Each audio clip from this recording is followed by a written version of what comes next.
Hello Blazers, welcome to episode 52 of UAB Green and Told, original air date Monday, August 16th, 2021. Through this podcast, we are able to share stories from members of the UAB community.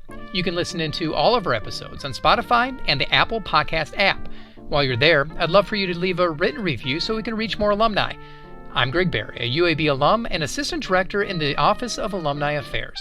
Kicking and punting are both art and science. You need to know where you are on the field, who's on the other side of the ball, and what your goal is.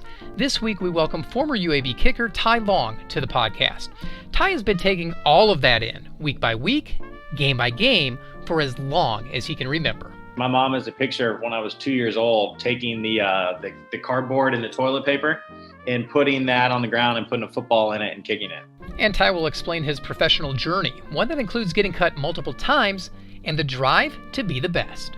I remember the people who cut me. I kept it close to my mind. I had something to prove. My goal was to prove that I was the best punter on the planet, the best kicker on the planet, everything. Plus, he'll talk about how football being eliminated at UAB was somewhat of a blessing in disguise. It happened to get UAB where it's at now. If people like myself and other people had to go through that to get that, the program I don't think has ever been as good as it is now.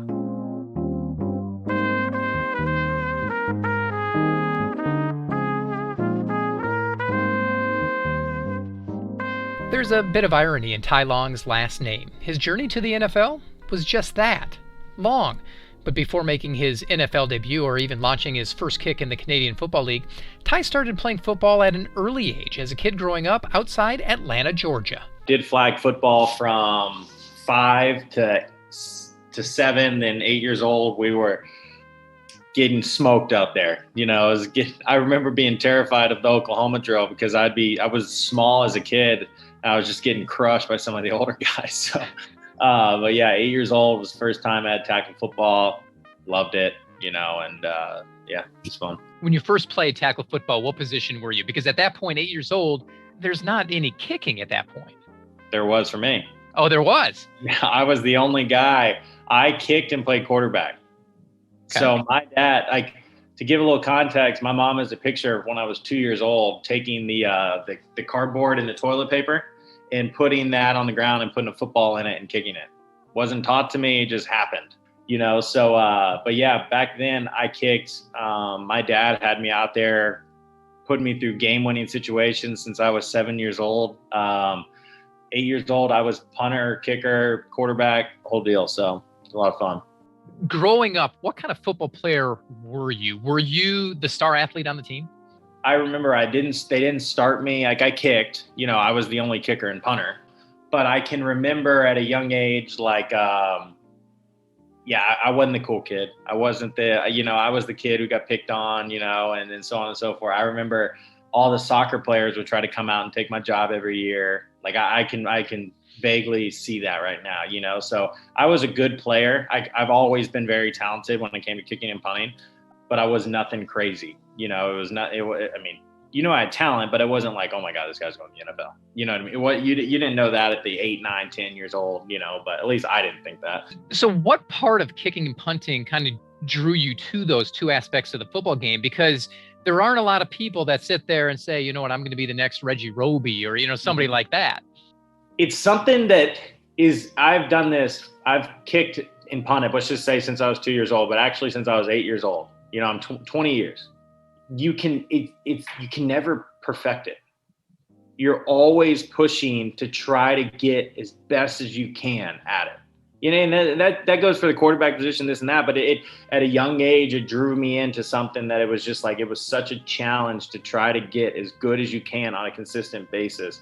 To do it, it just drew me in. It's the mental battle, it's the physical battle, it's the emotional battle of the job that a lot of people don't understand, and unless you've been in those situations or you have the job. So I love it. Someone asked me the other day, how many dollars would someone have to give you to not kick a football again? I'm like, there ain't a number. It's who I am. You know what I mean? It's I gotta be kicking football. I love it.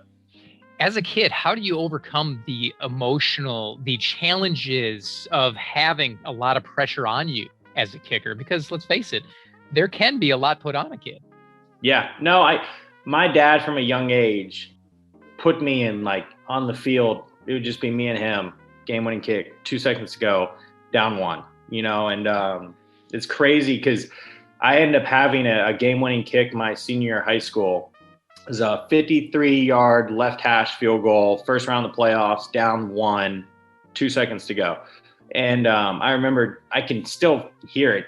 And it happens whenever I was kicking field goals. I don't kick field goals nearly as much now. I'm a punter, kickoff guy in the NFL. But I remember the times where I'm like standing back there and I could hear him saying, game-winning kick, make it.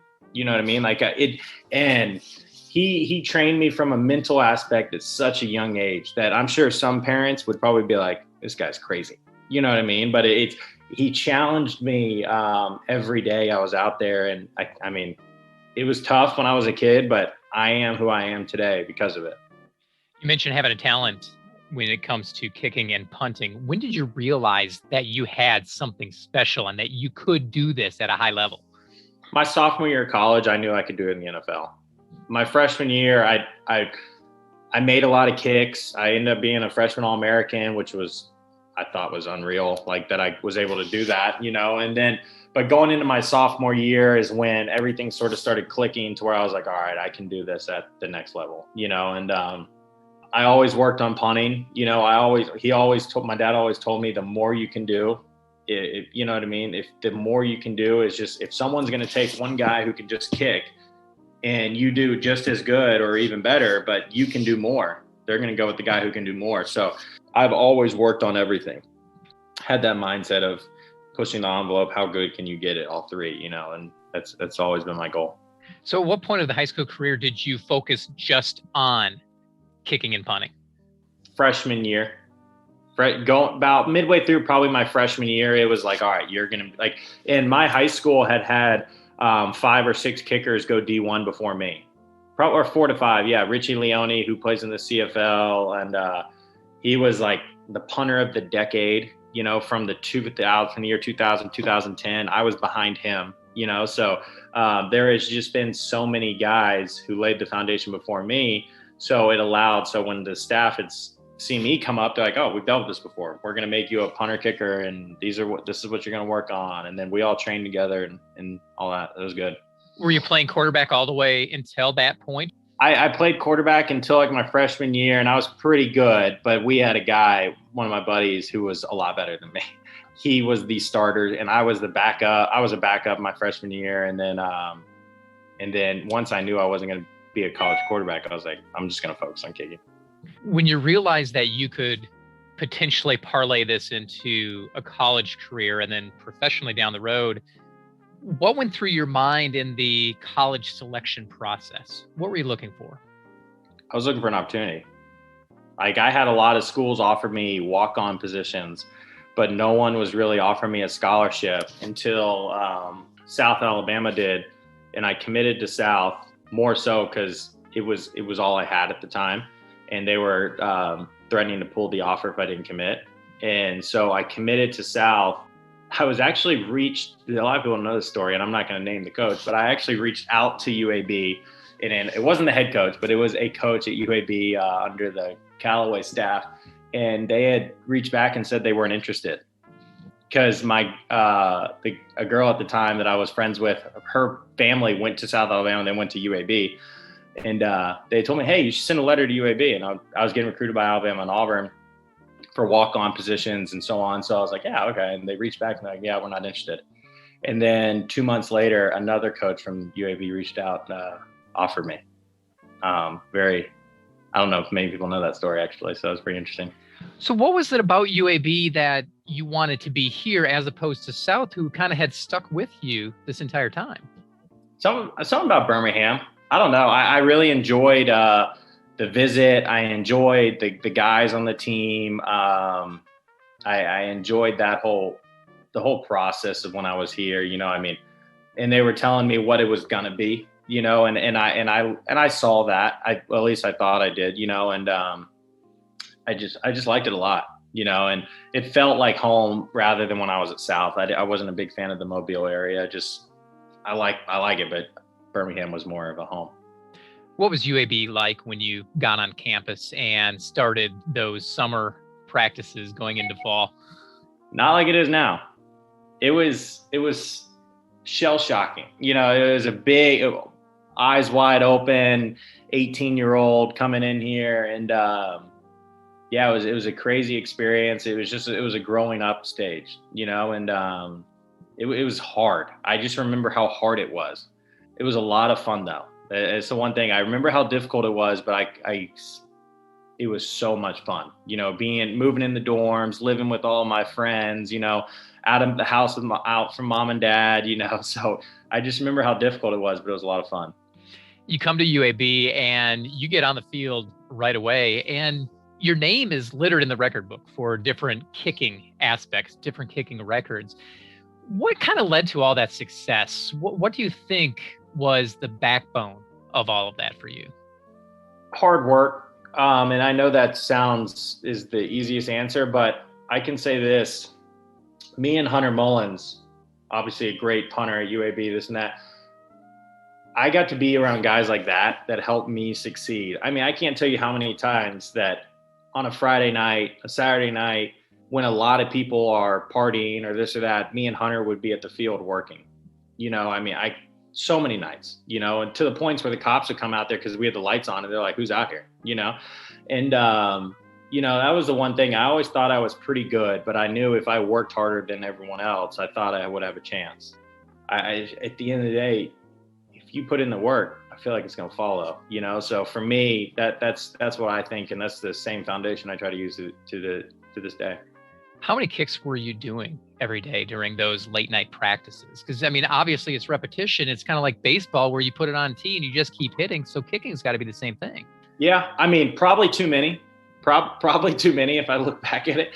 But at that age, when you're 18, 19, you don't feel anything. You know, you could just go all night, you know, and I couldn't do that now. But yeah, probably too many. I mean, it was so much fun. I mean, we'd be out there from honestly probably till 9 till 11 o'clock at night, you know, and on the old grass field and everything. And yeah, it was a lot of fun. The old grass field at the old football complex. Yeah, it was tough. I mean, yeah, the facilities back then were not great, to say the best, you know, but it was all I knew. So it wasn't like, you know, like my standards now being in the NFL are a little different, but I mean, when I come back to UAB now, I'm like, this is unbelievable. Like, I can't tell you how many times I'll post a video of me kicking out there and guys from around the league are just like, I got to come train there, you know? But yeah, at the time I didn't know any better, and it was just, it was what I had and I was good with it. How much did you split time between kicking and punting at UAB? The way I always worked on, I always punted to warm up. So I just hit 20 balls to warm up just to do it. And then I would get straight into kicking field goals. So yeah, not terribly much. It was just something that I always worked on. And then later in college, I started to put more time into it. But early on, it was just more just as a warm up and then go from there. Obviously, when you get on the field at any point, the freshman year, the first time you get on, there's going to be nerves. But let's take extra points aside. Do you remember the first time you lined up for a field goal and what was going through your mind? 28 yards, right hash against Tulane, I believe. I don't remember what was going on through my mind, but I remember how nervous I was. I think that's the funny thing is the nerves never go away. To this day, like it's always important to you. You know what I mean? If it's important to you, you're going to be nervous. So I just remember I was like, all right, this is your new step. Let's get this thing off to a right start. Short kick, let's just bang it through. But I vaguely can see the image of me walking up to kick it, but I just remember how important it was to me to do well. You know, it's just, but yeah, I remember it. I don't think we won the game, but I remember making the kick and being like, oh, here we go. You mentioned not remembering what was kind of going through your mind at that time. As a kicker, what things cross your mind when you're lining up to get that punt or kick the field goal? A lot, because there's a lot of moving pieces. You know, I mean, do you play golf? Yes. You know, then you ever stood over a ball and you're like, here we go, green light special. Got to put it close. You've heard those thoughts in the back of your head, good and bad.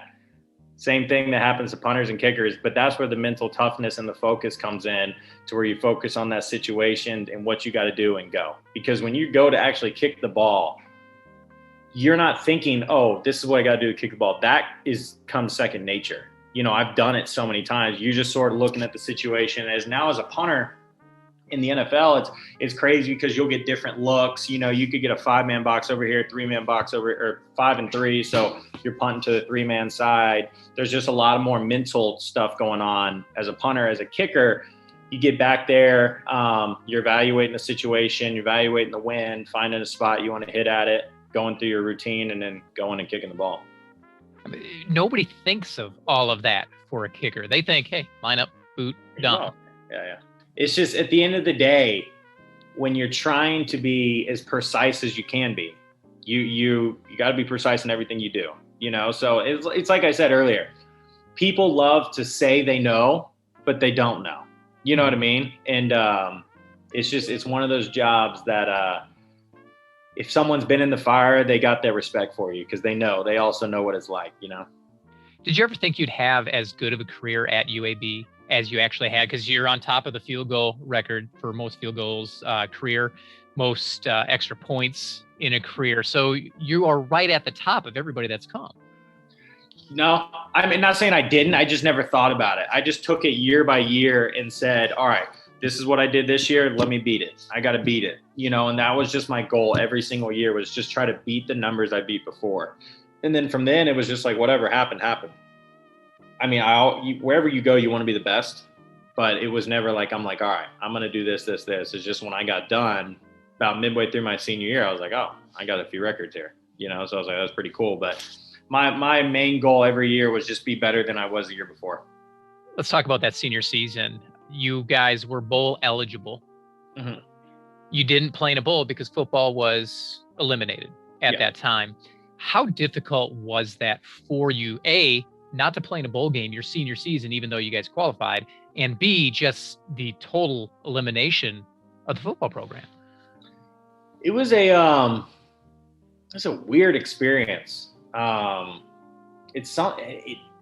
felt like a death in the family. It was just, and it's also one of those things like, if you're not a part of it, you don't really know. Like, if you're not a part of UAB and it doesn't mean anything to you, you don't really know or care, So I think that was the weird thing, is throughout that whole process, you had all your UAB people, and then you had a bunch of people who were like, yeah, hope it works out for you guys, and it was cool in the sense that you got to stand up for something you believed in, which we've seen a lot of in the last year or so, which has been great, and but it was such a crazy deal. I mean, I still look back at it and I'm like, how the heck did that happen? It's just, how did it come to that? There was no steps before. But at the end of the day, it happened to get UAB where it's at now. If people like myself and other people had to go through that to get that, the program, I don't think has ever been as good as it is now. As tough as it was, it's so cool to see, as my alma mater, what it is. I'm happy to show people UAB. I'm happy to be from UAB. So it's really cool. Where's the program today and where is it going? I've played for a lot of coaches. Coach Clark, man, he's different. If he gets on you on the field, he's not yelling at the person, he's yelling at the player. I remember there would be days like with him, I'd go through a field goal period and I speak on him, because Coach Clark, where your head coach is at is where your program's at. And just to give you guys an idea, the what he expects, I remember going through a field goal period, and it was either 15 or 20 field goals, and I think I was like 15 of 15 or 14 of 15 or 19 of 20, and the last kick was like a 62-yarder, and I hit it off the upright. And he just looks at me and he said, let me know when we're going to have a good day. Let me know when we're going to have a good day. And I remember, I'm like, dang, like, that was a good day.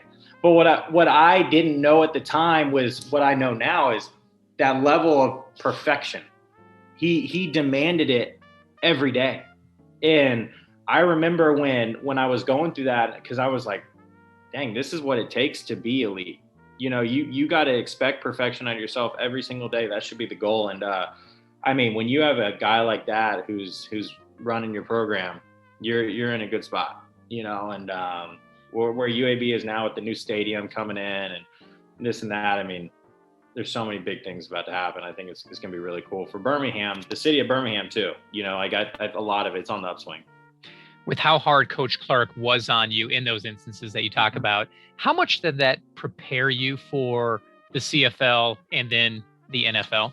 Absolutely. A ton, because it's so hard. It's so hard to be successful in college football. It's so hard to be successful in pro football.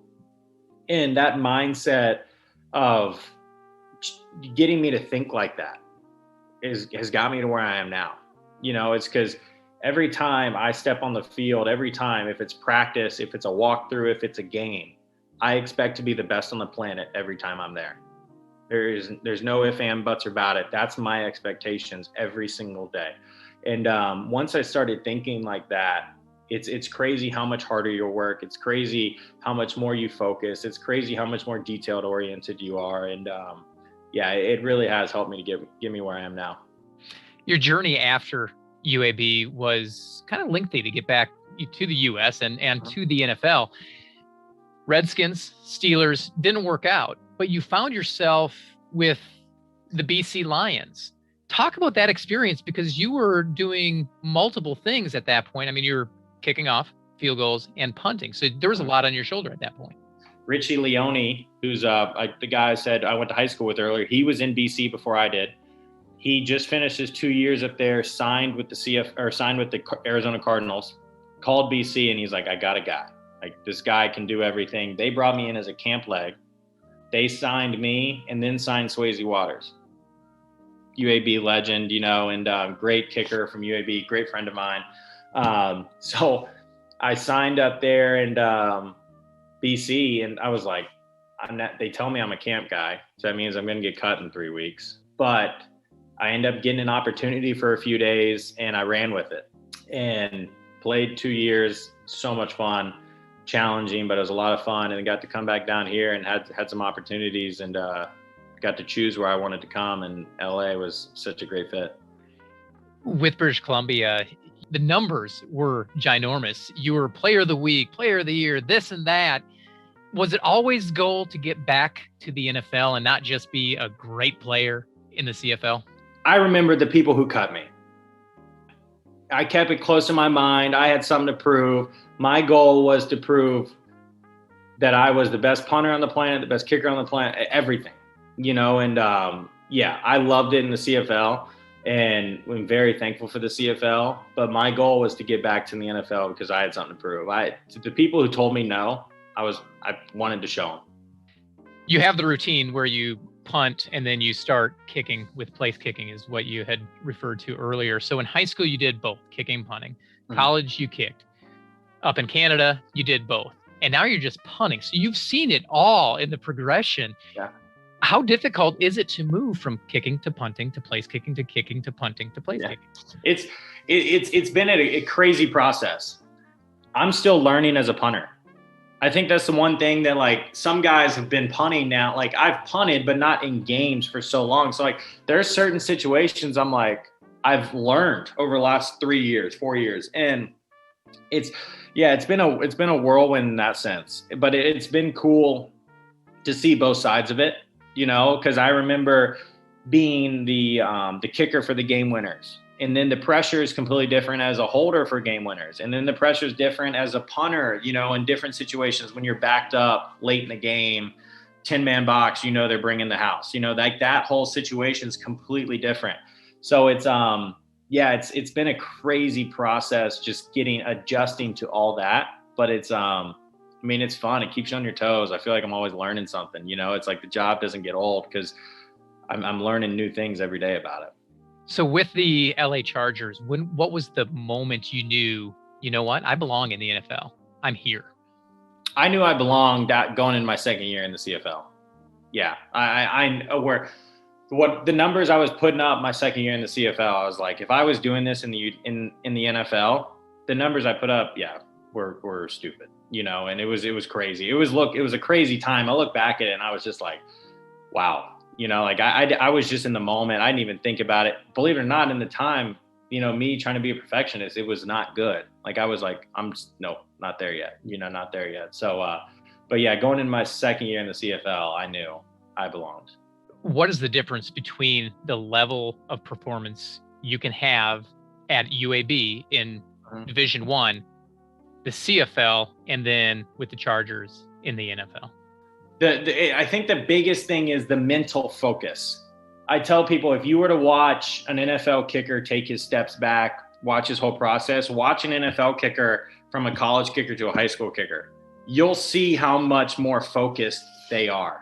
I think because there's so many good guys, so many guys with talented legs, but the thing that separates them is the mental side.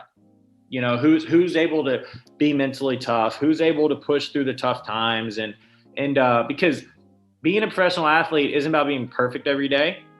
It's about your bad days still being good and your good days are really, really good.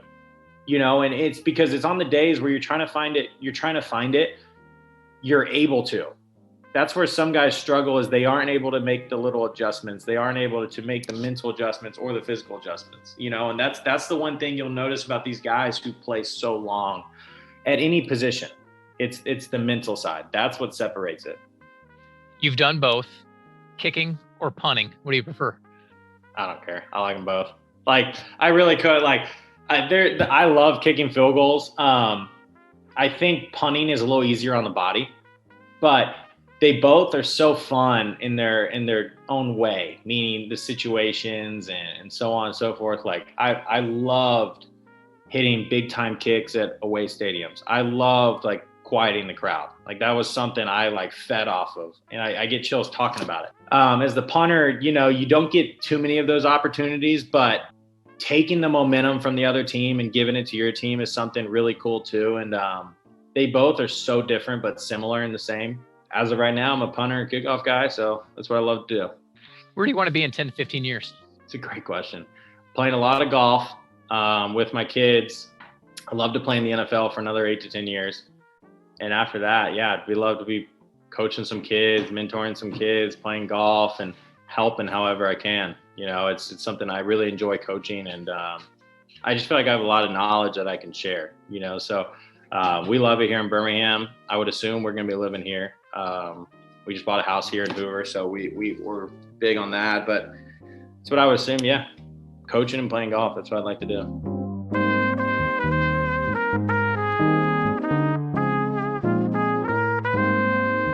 That's Ty Long, current punter for the NFL's Los Angeles Chargers. Ty graduated from UAB in 2016 with a bachelor's degree from the UAB Klatt School of Business. He also rewrote UAB's record book. He owns school records in field goals, PATs, and points scored. As a former football player, Ty has his idea of what it means to be a Blazer. I can't speak how much I grew up from 2011 to 2015. Those 4 years, 5 years you grow up, change your life. And I am where I am now because of it. Thankful, blessed. I don't forget where I came from. Be sure to listen in to previous episodes of UAB Green and Told. You can find all of them at alumni.uab.edu/greenandtold. Have a story to share? Email greenandtold@uab.edu. Finally, be sure to follow us on Facebook, Instagram, and Twitter. Just search UAB Alumni. Thanks for listening, and until next time, go Blazers.